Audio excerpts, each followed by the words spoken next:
I think it's really important for kids to be outside rather than just inside looking at screens all day on the hot days. I'm with you, and we begin with the weather and back to alert. Families hit the splash pads as our state braces for another hot and humid day, but we've got you covered here at Fox 61. We have live coverage from the extreme heat. Meteorologist Rachel Piscatelli and Aaron Coogan are standing by with the very latest. We're going to check in with both of them in just a moment, but it is 6 o'clock on a Friday morning. Good morning to you.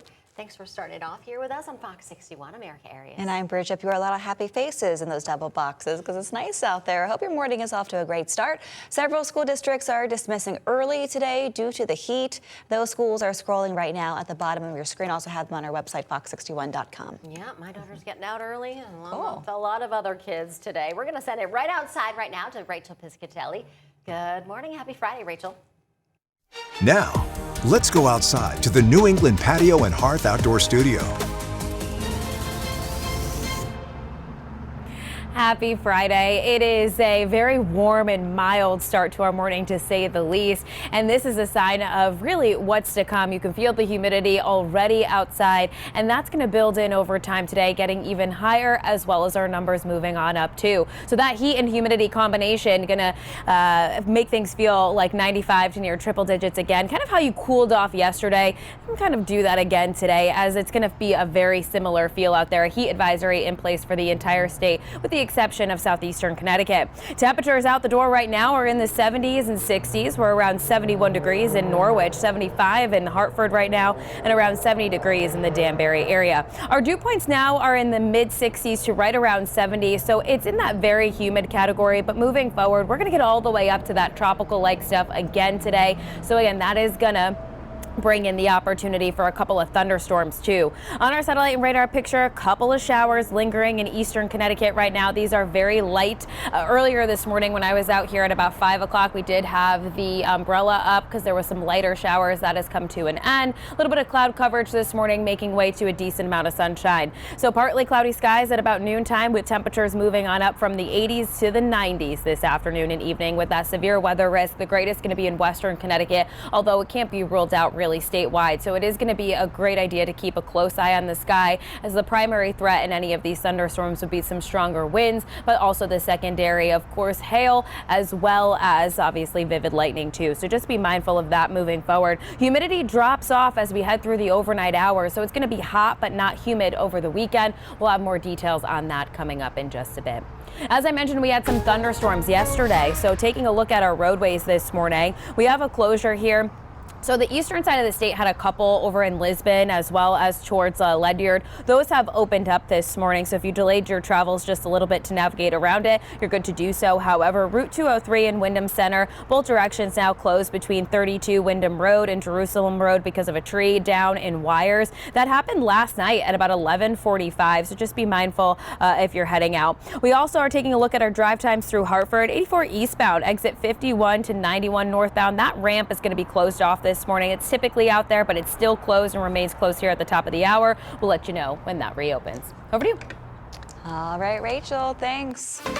6:03 now. We continue our team coverage into these steamy temperatures with the Fox 61's Aaron Coogan. She's joining us live from Waterbury this morning with some ways people can stay cool. It's fun when it's nice out, Aaron, but it can also get dangerous.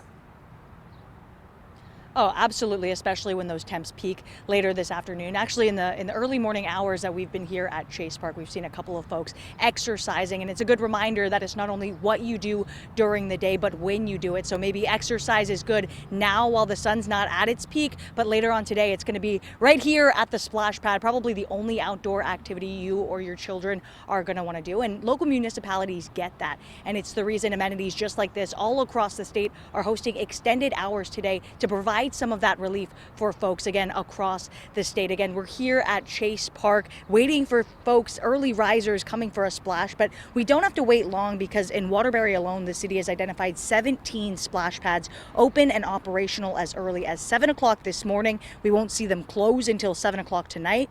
And it's a similar story across the state. So spanning those peak hours where temps are expected to surpass 90 degrees today, you can expect your local recreation facilities to have you covered. The state's extensive list of heat advisories continuing into today also means critical emergency cooling centers operating through the United Way's 211 system will also remain accessible. More than 100 libraries, police departments, and senior centers will open their doors to the public as an option for folks in need of some relief.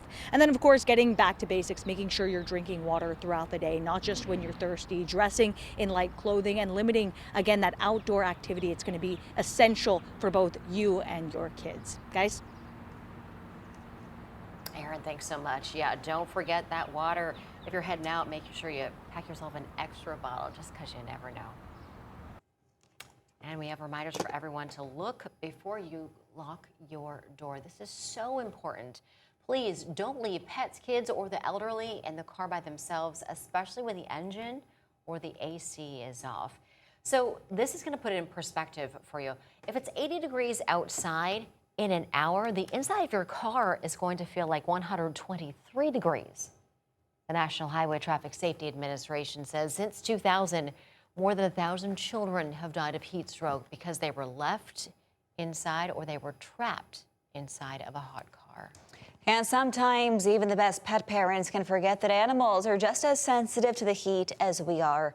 Animal advocates are reminding owners that if their dog walks on the hot pavement, it can be painful for their paws and can do some serious damage as well. So try to limit their time outside. You want to keep them on the grass or any area with shade. If you don't have grass in your yard, cover their paws with booties. If they need a longer walk or a run, try to do it early in the morning or in the evening when it cools down. And remember to give them plenty of fresh, clean water, very important. And a reminder for you this morning, Governor Ned Lamont has activated the state's extreme hot weather protocol. It runs from now through Sunday at 6 p.m. Cooling centers will be available statewide, and if you need help finding a shelter, all you got to do is dial 211. 6:07 new this morning. Former Connecticut funeral director Philip Pietras is expected back in court today as he faces a growing number of allegations that he stole money from prepaid funeral accounts. We're checking in with Fox 61's Glenn Kittle. He's live right outside Tolland Courthouse with a preview of what's expected today. Glenn, good morning. Good morning, Erica. Right now, we're expecting in court today the attorneys to discuss the status of this case as well as a possible plea deal that could be on the table for Pietras. You might remember this case, the former funeral home owner that's been accused of taking money that families set aside for future funeral services. Investigators say dozens of people across Connecticut reported missing funds, and court records show that he's facing multiple larceny-related charges. Today's hearing could provide a better idea of where that case is heading next. Pietras' attorney indicated that the state was expected to present a plea offer by today, while lawmakers have said additional warrants may still be pending. The case has drawn significant attention at the state capitol as well. Lawmakers recently approved a program aimed at helping victims recover some of their losses, with more than 100 complainants reported statewide. Now, we'll be inside the courtroom later this morning to see what happens and if that plea deal is indeed on the table. We're also hearing that there could be more charges for Pietras, but we'll just have to see how that turns out. Live in Rockland, Glenn Kittle, Fox 61. All right, Glenn, thank you. We'll be watching that case closely. A lot of interest in that and seeing if justice plays out. Thanks. New this morning, the city of New Britain received a federal subpoena for documents on former Mayor Erin Stewart. It comes amid allegations that she misused $200,000 worth of city benefits. That includes alleged personal expenses used on the city's purchase card. Stewart suspended her campaign for governor when the report surfaced last month. The subpoena requests the city give certain documents from 2016 to 2025, including the mayor's use of city funds, reimbursements Stewart received, and the policy of the city's purchasing card. It also wants documents related to New Britain's membership at the Hartford Club, accounts, and purchases on Amazon. It also includes records of the mayor's trophy charitable fund. All of these documents related to audits of Stewart's P-card and the list of names of all of New Britain directors of finance and the dates they served. The city wants that information. Meantime, current New Britain Mayor Bobby Sanchez's office has requested the Crumbie Law Group to launch an independent investigation into these matters. The city has made a formal request for repayment of more than $240,000 linked to Mayor Stewart's time in office. 6:09 right now, and we've learned that an inmate at the Corrigan Correctional Center has died. The Department of Corrections says that staff found 60-year-old Thomas Harrison unresponsive in his cell. This was during a routine check. Correctional officers and medical staff performed CPR before Harrison was taken to the hospital, and he was later pronounced dead. The state medical examiner's office is going to determine the official cause of death. Parents in New Haven say they want something to be done after a teacher was charged with hitting a child. Police say Siobhan Boone worked at the John C. Daniels School. Well, police and the Department of Children and Families are investigating the incident. Parents say that the district didn't tell them about what happened until they heard it on the news. The rest of the parents of the school should have been notified on an email that something like that happened. I found out at 9 o'clock last night on Facebook that someone was arrested. There wasn't a picture till after the media outlets started putting it, and I started to get worried, like, what happened? No teacher should be hitting no type of student. It should have been, like, saying that should have been addressed, the best of day now. Like I said, that's the first time I'm hearing of it. Community leaders say the situation could have been avoided. The district placed Siobhan Boone on leave. She's facing numerous charges, including risk of injury to a minor. And coming up, oil and gas prices are moving lower as markets react to signs of easing tensions between the U.S. and Iran. Also ahead, mortgage rates are moving higher once again, pushing borrowing costs up for home buyers all across the country. We're going to have much more on the increase next. And Elon Musk's SpaceX is set to make its Wall Street debut in what could become one of the biggest IPOs in market history. We'll talk about it coming up. Stay with us. You're watching Fox 61.